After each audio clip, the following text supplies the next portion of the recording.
crache ton venin. C'est dire tout et ce que tout le monde pense tout bas. Je suis ravie de te retrouver aujourd'hui pour CTV Productions.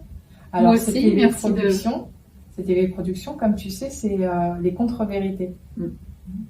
Alors, on s'est rencontrés plusieurs fois, parce que je suis quelqu'un de terrain, et j'ai été surprise du travail que tu mènes de fond, de la femme que tu es.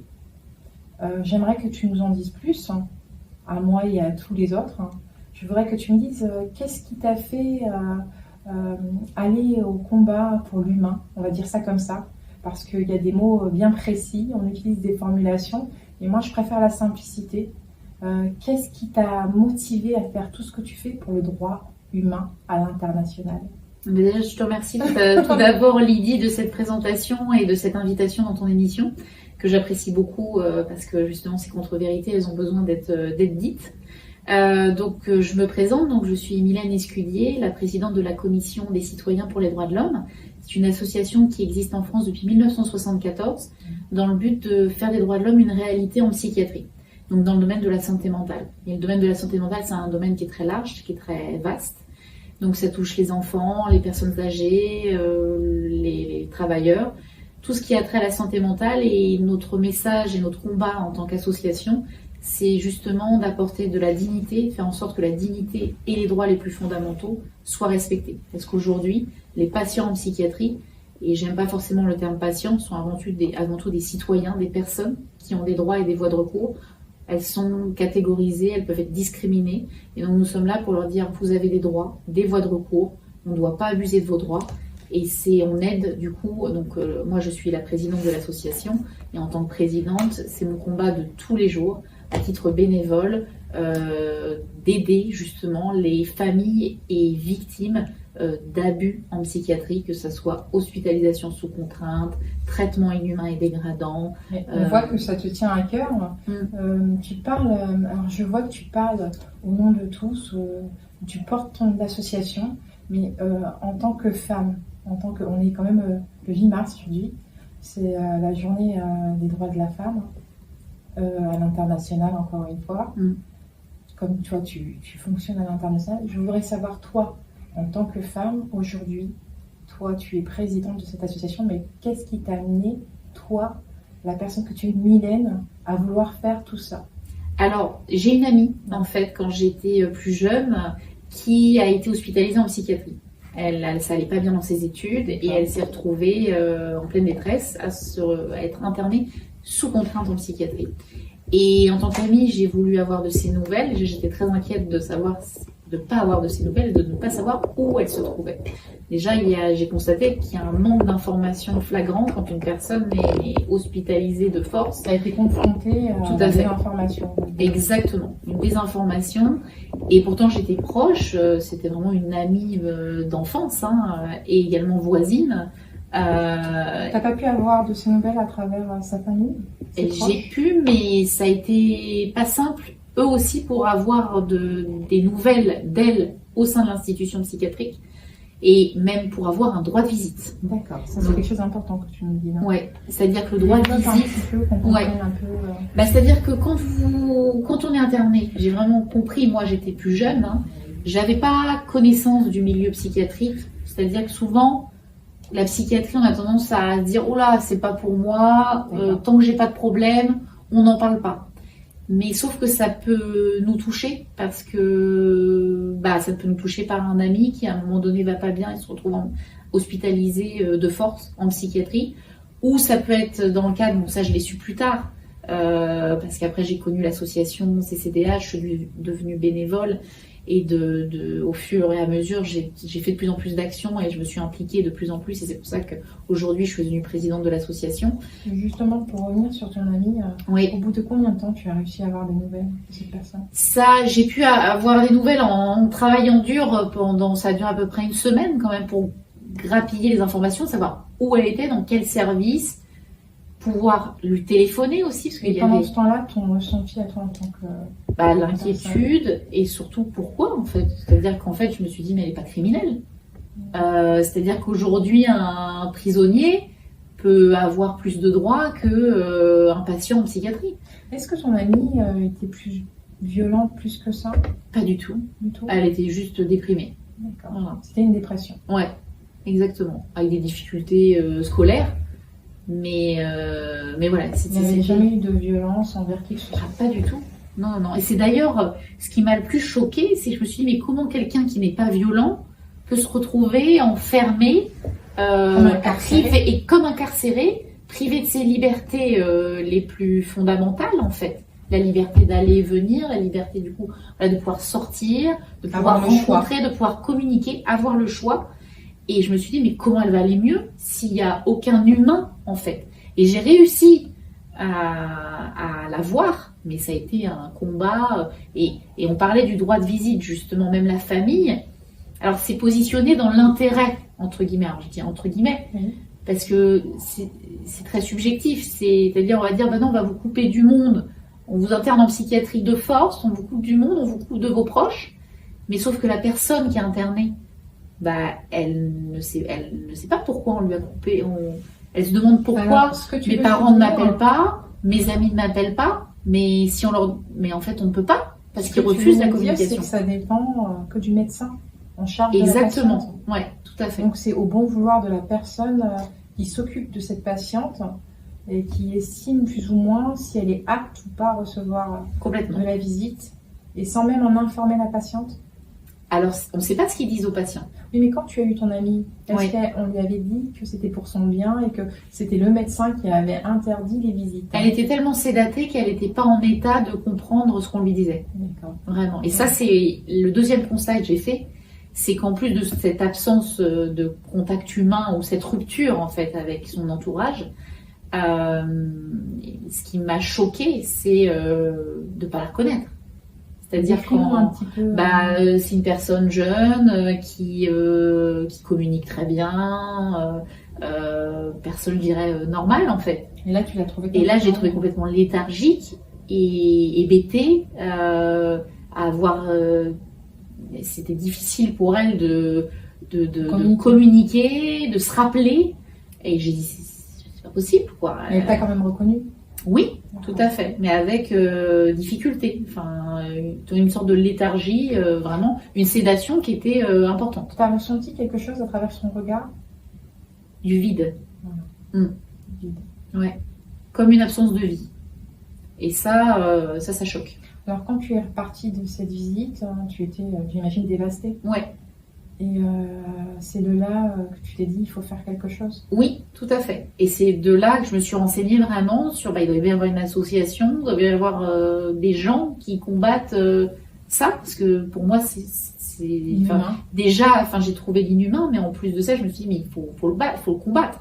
On ne peut pas laisser faire ça. On est en France, pays des droits de l'homme. Tout à fait. C'est pas normal. On peut pas laisser faire. Est-ce que tu es retournée vers la famille de cette personne pour essayer de les faire agir ou réagir plutôt?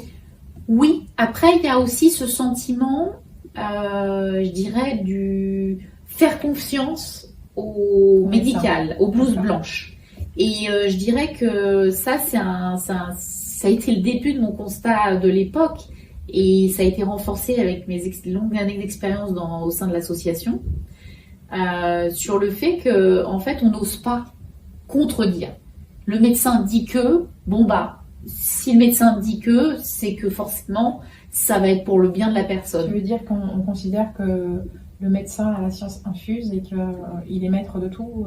Alors, c'est en tout cas, les parents étaient dans cet état d'esprit-là, et je constate aujourd'hui que d'autres parents le sont, parents ou proches, et ils se disent, mais non, c'est pas possible, on ne peut pas vouloir du mal à mon fils, ma fille, mon mari, le proche qui est hospitalisé. Et du coup, même s'ils constatent qu'il y a quand même des choses qui les choquent, justement un enfermement, un placement à l'isolement, en contention. Donc la contention, c'est quand même le fait d'être attaché, parfois plusieurs membres, les jambes, les bras. Donc c'est la pire privation de liberté, la contention. Au jour d'aujourd'hui, on utilise encore la contention? La contention et l'isolement, oui, ce sont des pratiques, tout à fait. Tout le monde ne le sait pas, ça. Oui, ce sont des pratiques courantes qui sont normalement utilisés à titre exceptionnel et pour des durées limitées. Quand je dis ça, quand je dis normalement, c'est selon la loi. Sauf que dans les faits, moi-même en tant que présidente, j'ai vraiment instauré ça au sein de l'association, c'est justement de veiller et de contrôler les pratiques qui se passent dans chaque établissement psychiatrique français. Pourquoi, étant dans cette association, tu as voulu vérifier ces pratiques? Est-ce que tu as constaté, est-ce qu'il y a eu un constat? Est-ce que des gens sont venus vers toi pour te dire, voilà, j'ai été victime de contention ou un tel a été victime de contention Oui. et est resté tant et tant de jours ou maintenu de force? Est-ce que tu as tu peux nous dire le nombre de jours, le nombre d'heures? Est-ce que quelqu'un t'a dit... Oui. Éclaire-nous un peu sur le sujet. Notre association, on reçoit des dizaines de témoignages, témoignages de familles ou patients en psychiatrie qui souhaitent témoigner des violences qu'ils ont subies en psychiatrie. Et une des violences les plus importantes et communes, malheureusement, c'est la contention et l'isolement. Et j'ai donné un exemple concret. On a une maman qui nous a contacté pour son fils, qui a quand même le fils a une quarantaine d'années. Il est hospitalisé en psychiatrie et elle nous dit, écoutez, je ne sais pas comment faire. Mon fils est interné, il cumule 140 jours d'isolement. C'est énorme. 140 jours. Et elle ne connaît pas ses droits et voies de recours. Et c'est là où notre association, où on intervient pour dire, voici ce que dit la loi, voici quelles sont vos voies de recours et comment contester la privation excessive de liberté et attentatoire aux libertés les plus fondamentales et à toutes les conventions internationales de droits de l'homme. Cette privation de liberté de 140 jours d'isolement, c'est absolument scandaleux. Je veux vraiment que tu nous décrives ce que c'est que l'isolement. Oui. On voit, ça représente quoi, 143 jours dans un lieu comme celui-là? C'est un enfermement, alors on a cette image en fait de chambre d'isolement, vous savez, les chambres un peu capitonnées, avec un lit, voilà, un lit qui est vissé au sol, très peu de mobilier pour que la personne n'attende pas à ses jours ou ne se mette pas en danger. Et c'est, il y a pas d'activité. Enfin, l'isolement, c'est vraiment. Alors, ils appellent ça aussi. Alors, ça me fait bien rigoler. Enfin, ça me fait pas rigoler du tout. Mais ils appellent ça aussi chambre de soins intensifs. D'accord. Vous pouvez m'expliquer ce que c'est qu'un soin intensif quand la personne est juste enfermée face à elle-même. Face à elle-même, entre quatre murs. Attachée. Alors, attachée, ça c'est, on rajoute la contention. Donc, il peut y avoir isolement avec ou sans contention. D'accord. Mais oui, tout à fait. Mais l'isolement, c'est juste être enfermé dans une chambre et sans aucune activité, sans aucun contact humain. Et après, c'est en fonction du lieu d'hospitalisation. Vous avez des chambres d'isolement en France qui sont totalement attentatoires à la dignité humaine. Pourquoi ? Parce qu'il n'y a pas de sanitaire. Donc ça veut dire quoi ? Ça veut dire par exemple, si la personne doit faire ses besoins, c'est un seau. Ça existe encore aujourd'hui en France. Et ça veut dire qu'il faut avoir un certain nombre de personnel, parce que si on oublie la personne, finalement, qu'est-ce qui arrive ? Ah bah complètement. D'accord. Ouais. Et parfois, il y a aussi, normalement, dans toutes les chambres d'hôpital, c'est une obligation, vous devez avoir un bouton d'appel d'urgence. Oui. Si la personne a un problème, il faut qu'elle... Voilà, on est quand même dans un hôpital, il doit y avoir des soins. Et ben dans beaucoup d'hôpitaux, et ça c'est un constat de notre association par rapport aux témoignages de victimes, mais également un constat du contrôleur général des lieux de privation de liberté, qui visite justement tous les lieux de privation de liberté, comme les prisons, mais également les hôpitaux psychiatriques qui accueillent des patients sous contrainte. D'accord. Et elle constate que dans la plupart des hôpitaux, rien n'est aux normes. Il y a des atteintes à la dignité, parfois avec des sceaux encore pour les besoins. Et il n'y a pas de bouton d'appel. Pas de problème. Voilà. Donc la personne, c'est pour ça que d'autres patients aussi, leurs témoignages font froid dans le dos, c'est qu'elles nous disent, mais on entendait la femme ou l'homme qui était à l'isolement et il tambourinait sur la porte pour dire « aidez-moi, aidez-moi ». Et quand vous êtes un autre patient aussi en psychiatrie, que vous entendez ça, c'est complètement choquant. Et d'ailleurs, ça me fait penser à Alexandre Massé-Dubois, qui est journaliste et écrivain, qui a publié un ouvrage sur justement les dérives de l'institution psychiatrique. Et il s'est infiltré, exactement. Et très bon livre d'ailleurs. Oui, exactement. Ouais, à en devenir fou. Et il s'est infiltré il a simulé une maladie psychiatrique et il a réussi à s'infiltrer dans l'hôpital psychiatrique, se faire interner. Et il expliquait d'ailleurs qu'il c'était très facile de berner le psychiatre et de se faire interner. C'était d'une simplicité absolue. Il a été super étonné. Il s'était dit, en tant que journaliste, ça allait être compliqué de pouvoir rentrer. Et il est rentré dans l'hôpital, il s'est fait interner. Et du Est-ce coup, que tu peux nous donner 2 exemples de constats qu'il a vus, qu'il a subis? Alors le constat alors le manque d'humanité. D'accord. Ça, c'est un de ces constats majeurs. Et la sédation, la surmédicamentation au sein de l'hôpital psychiatrique. Avec vraiment des patients qui sont complètement dans l'incapacité de pouvoir s'exprimer normalement. Comme tu disais tout C'est à ça, l'heure, ouais, tout à fait. Et justement avec cette absence de vie.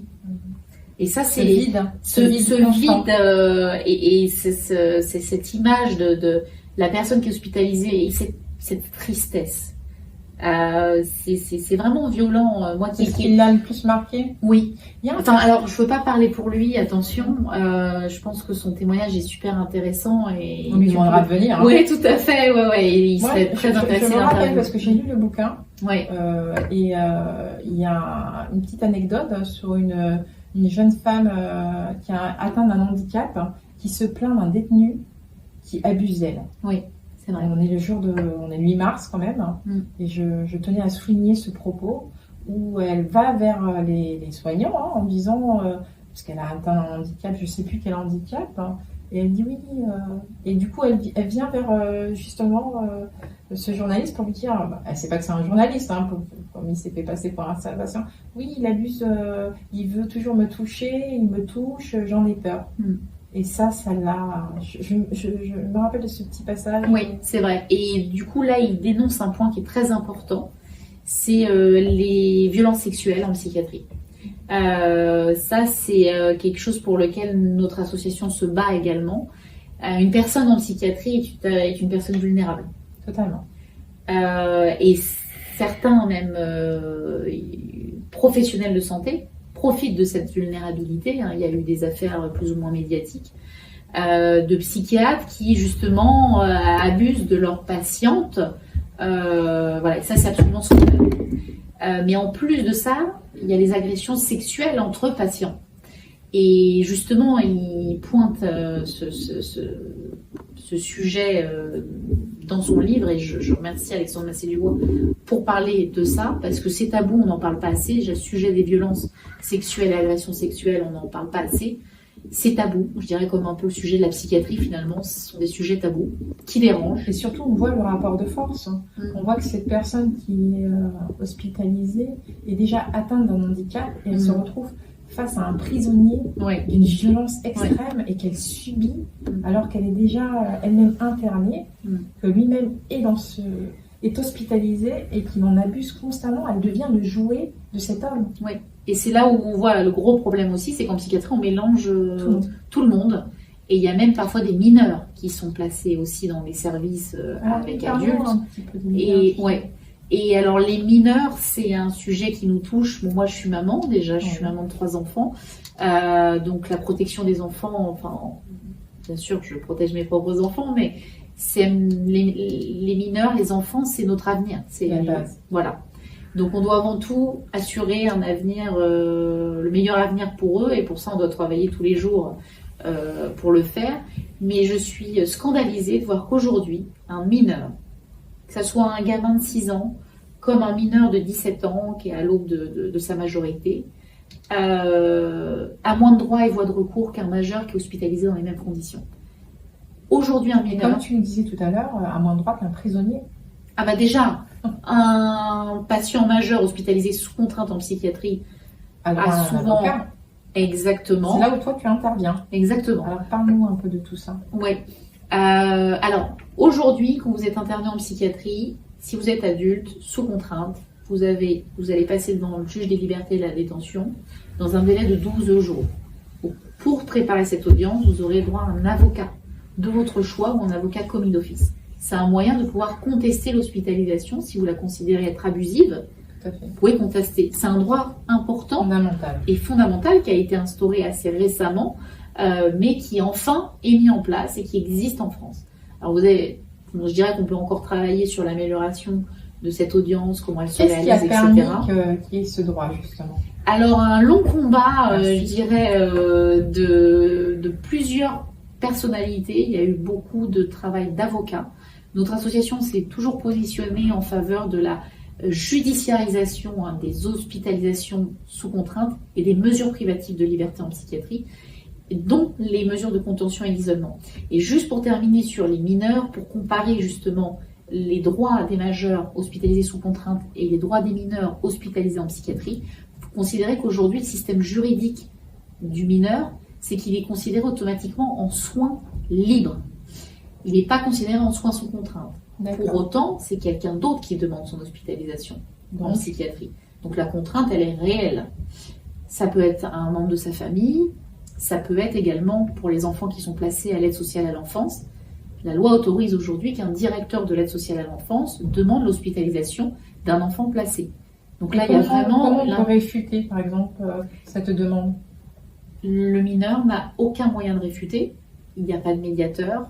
Il ne sera pas entendu. Sa voix ne sera pas entendue. Il n'y a pas de conditions obligatoires pour justifier l'hospitalisation du mineur. Alors que, si vous comparez avec un majeur, il faut qu'il y ait un danger pour lui-même ou pour les autres. Il y a vraiment différentes catégories d'hospitalisation sous contrainte. Mais il faut vraiment justifier par un certificat médical, plusieurs certificats médicaux circonstanciés, la nécessité de l'hospitalisation du majeur. Pour le mineur, il n'y a pas autant de certificats médicaux qui sont nécessaires, on ne doit pas justifier la mesure. Alors comment combattre ce système? Alors en informant, vis-à-vis des mineurs. Exactement, on informe les parlementaires, les autorités de santé, le gouvernement sur l'urgente nécessité de réformer notre loi sur les mineurs de façon à instaurer des voies de recours pour les mineurs. Instaurer également un contrôle, parce que sur les mesures de contention et d'isolement, maintenant ils ont instauré un contrôle, c'est-à-dire vous avez un registre qui est obligatoire dans tous les établissements psychiatriques, et du coup ce registre permet une surveillance des mesures privatives de liberté que sont la contention et l'isolement. Donc on va savoir dans tel ou tel hôpital qu'il y a eu sur l'année 500 mesures de contention ou d'isolement pour des durées de telle durée, plusieurs jours, plusieurs semaines, etc. Ces registres sont récents. Oui, ça a été, je comprends. Tout à fait. Ça a été instauré depuis 2016, la loi de 2016, justement pour veiller, instaurer finalement. Parce qu'il y a eu un abus. En fait, Exactement. Alors les abus, ils existent depuis longtemps, parce que la contention et l'isolement, malheureusement, sont des pratiques, on va dire, qui existent en psychiatrie depuis très longtemps. Cette contrainte, cet enfermement. Mais du coup, ce contrôle a été instauré, mais il existe que pour les patients en soins sans consentement. Donc les mineurs qui font l'objet de placement à l'isolement en contention, le contrôle n'est pas le même. Il n'y aura pas de contrôle de magistrat sur ces mesures. Il n'y aura pas de voie de recours pour le patient. Il n'y aura pas de voie de recours pour la famille du mineur. Donc aujourd'hui, c'est encore plus grave. Pour ceux qui sont par exemple placés, enfin ceux qui viennent de l'ASE, qui n'ont pas de famille. Oui. Moi, je veux qu'on en parle. Oui. Donc je te laisse... Alors pour les milliers de jeunes et d'enfants qui sont placés à l'aide sociale à l'enfance, l'ASE, ils ont double peine. C'est-à-dire qu'ils ont le traumatisme du placement. Et en plus, si on les hospitalise en psychiatrie, ils ont le traumatisme de l'enfermement sans aucune voie de recours. Sans aucun recours. Voilà. Et leur voix, et moi je salue d'ailleurs le travail de toutes les associations qui travaillent pour justement la défense et la voix, justement, apporter la voix de l'enfant pour ces milliers de mineurs, centaines de milliers de mineurs qui sont placés chaque année en France dans les services de l'aide sociale à l'enfance. Déjà, on voit ce qui se passe dans les services de l'aide sociale à l'enfance. Oui. Alors, je n'imagine pas ce qu'il peut y avoir quand ils sont enfermés, hospitalisés en psychiatrie. Oui, tout à fait. Ils ont encore moins de droits que quand ils sont dans le système, on va dire, entre guillemets, général. Oui. Et c'est d'ailleurs aussi pour cette raison qu'en plus d'alerter les parlementaires et le pouvoir public français, on alerte aussi au niveau européen, et notre association a soumis une pétition au Parlement européen qui a été acceptée. Et notre association sera auditionné dans quelques jours par le Parlement européen, justement pour nous exprimer sur cette problématique qui est très importante. Et la bonne nouvelle, c'est que le président de la commission des pétitions du Parlement européen a demandé à la Commission européenne d'enquêter justement sur les pratiques psychiatriques françaises envers les mineurs. C'est une très bonne nouvelle. C'est une très bonne nouvelle et j'espère que ça peut vraiment, je dirais, forcer une réforme législative Qui est très importante. qui est très très importante. Ouais. Oui. Et notre association on ira jusqu'au bout. Jusqu'au bout. Tout à On fait. te sent déterminée. On sent la femme déterminée, la Oui. présidente. Oui. Alors, moi, je voudrais que tu me dises quelques mots pour ce mi-mars, justement, toi en tant que femme. Qu'est-ce que tu penses de toute l'avancée, de tout ce que tu as fait, de tout ce qui s'est passé au niveau de la psychiatrie? Est-ce que tu en es fière? Est-ce que tu penses qu'il reste encore beaucoup à faire? Est-ce que tu es optimiste? Est-ce que tu ne l'es pas? Alors, il y a eu de belles avancées législatives en matière de droits des femmes, droits de l'homme également. Toutes les personnes qui sont psychiatrisées, il y a beaucoup de femmes, il y a beaucoup de mamans, de jeunes femmes, de jeunes filles. Et c'est vrai que pour la Journée internationale des droits des femmes, je dirais qu'il y a du mieux dans le sens où il peut y avoir un avocat, il peut y avoir différentes circonstances quand on est hospitalisé en psychiatrie. Mais il y a encore un combat qui est énormissime, il y a beaucoup à faire.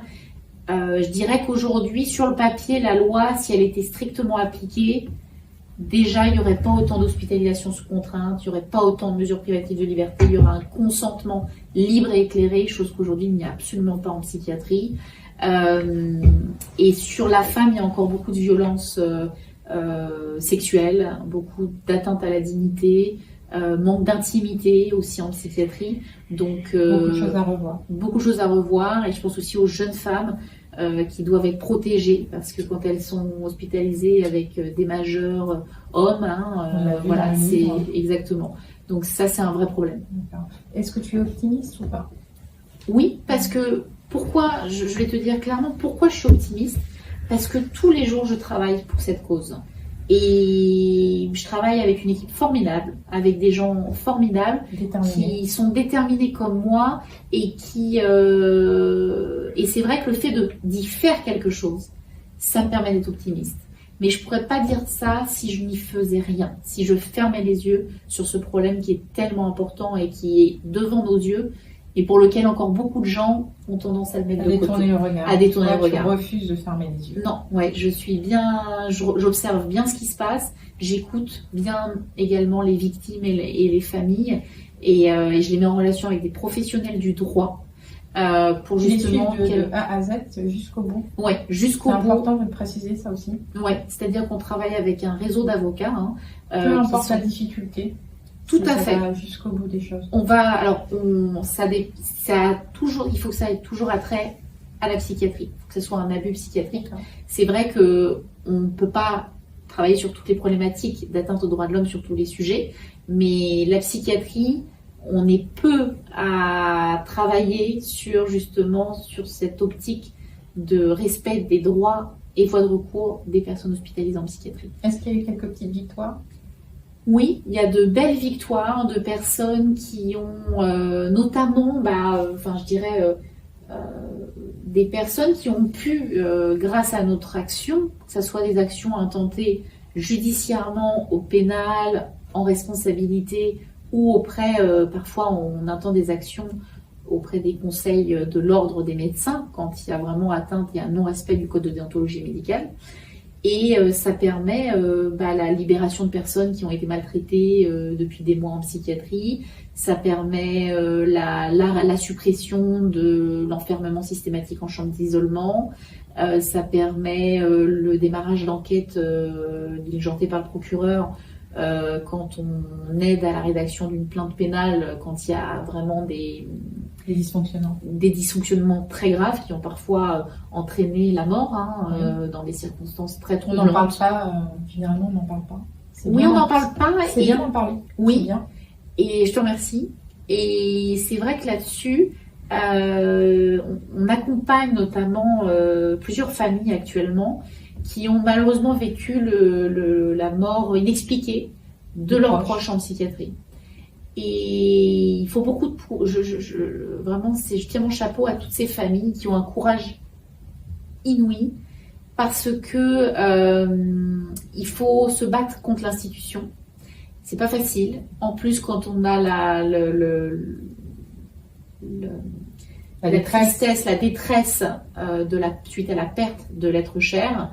Et je leur dis vraiment bravo pour ce que vous faites, parce que déjà vous le faites pour la mémoire du proche qui est décédé, et vous le faites également pour éviter que ça recommence et qu'il y ait d'autres victimes qui en subissent les frais. Et je dis bravo, parce que c'est tout à votre honneur. Vous pourriez fermer le dossier et dire bon, on essaye de reconstruire notre vie après ce drame, mais non, vous allez jusqu'au bout et c'est important. Et on est là pour les accompagner et les conseiller.